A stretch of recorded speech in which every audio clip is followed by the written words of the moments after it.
Hello, this is video number 2 in a series of videos that are focused on helping you figure out how to complete part 2 of module 6. If you did not see yet video 1 that deals with just general setup of the assignment, please do so before proceeding with this video, because in this video I only focus really on some techniques how to modify and enrich and prepare Excel file for analysis in Tableau. So if you remember from video 1, we identified two things that needed to be fixed. One was that sales amount was missing from Excel, and we did not have country detail in that worksheet. So let's go and fix that before we prepare it. And this is very realistic what you would do in the real world. And so to find that file, obviously for every instructor you might have a different way of getting there, or they might be emailing those to you, but in my case you will go to my Blackboard and go to assignments, module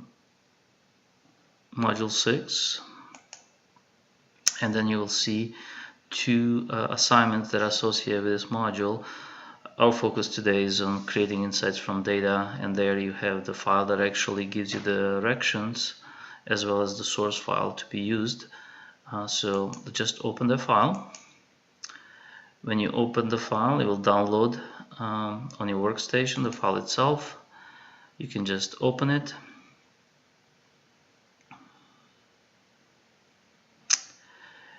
And here's the file, and you will enable editing, and we are ready to go. So first things, you notice that I think I actually highlighted the first line and made it bold. Just a little bit of formatting, something that you did in module 3. You can certainly play with that, but since you're going to do reporting outside of Excel, you're really not going to spend much time on formatting the file. Tableau will take care of that. But we did mention that we need to have a sales amount available for us to do analysis. So we will just create a header in column W called sales, and then we will create a formula. If you remember, equal sign signifies that this is about to be a formula where we are going to take a quantity and multiply that with the unit price. Click enter, and you have the sales amount. So if you remember from module 3, again we're talking here about relative formulas, that once you fill in the formula down the sheet, the references to the relative cells will be done in such a way that our answer is correct for the sales amount. So you're not using absolute formulas here. So if you remember that little trick in module 3, if you just double click on that corner where it's X, it will fill in the values for all the records. And here you go. We have it now done. We can simply save and continue our process. One thing that we noticed is that, let's go scroll up, that we were missing country in our file, but we do have city information. So to help us with that, we also have a second data source that's in a second tab. We call it city to country.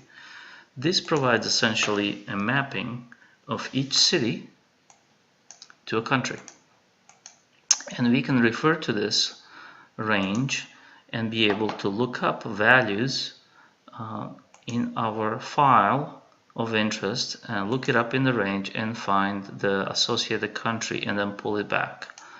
I'm not sure if in your sections you talked about these functions, but this is an example of a VLOOKUP, where VLOOKUP would do the trick and do it very quickly and accurately.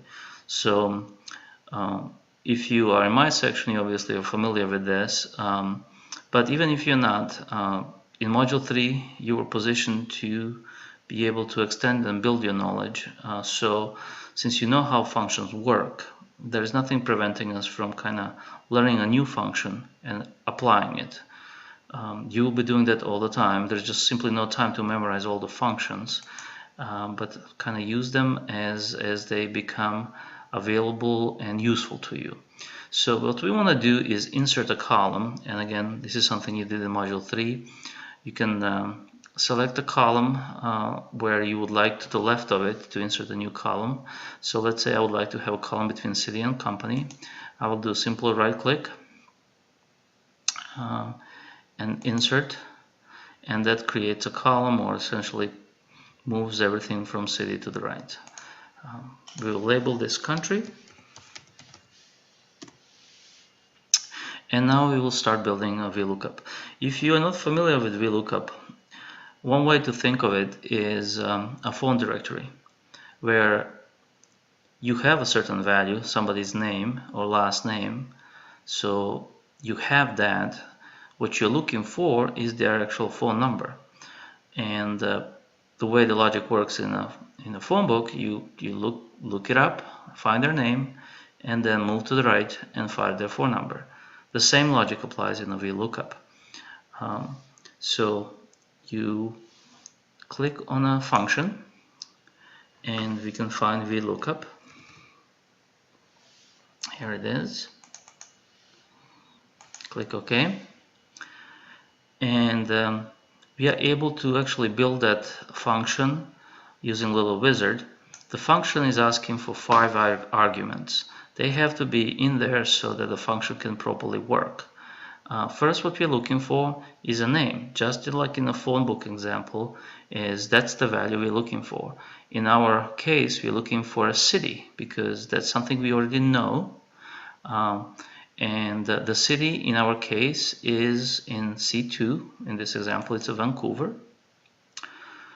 Then we specify the location where we can find that value in order to find the country it belongs to. So this is essentially our phone book. We are finding our phone book, and we call that table array.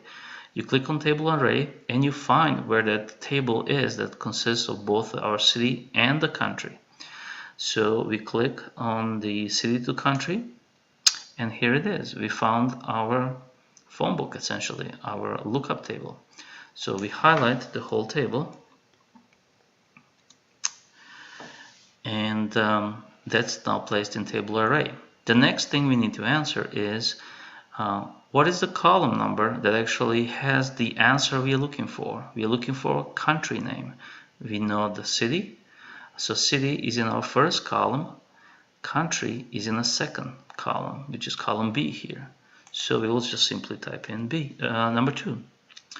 And then the last thing is, if you're looking for precise match of the city, then you would type in false. If you're looking for approximation, you would type in true. In our case, we're looking for exact value, so it's false. And click OK. And here it is. This function was able to take a city, Vancouver, and find it in the table array, and bring, once it found it, it brought the second column value, that's Canada, and brought it in our destination. One thing you always have to be careful is when you copy this formula, you don't want to make a mistake. Let's say we copy this. You see how there are many NAs here. The reason that happens is because this is still a relative formula. So as you copy it down, the range keeps changing. Now it's A3 to B55. Here it's, oops, let's change that back. Here is A8 to B60. So what we need to know is to make it an absolute reference. The way we do absolute, we insert a $sign. In this case, we can do it just in front of the number, but I'll do it both for the column and the row.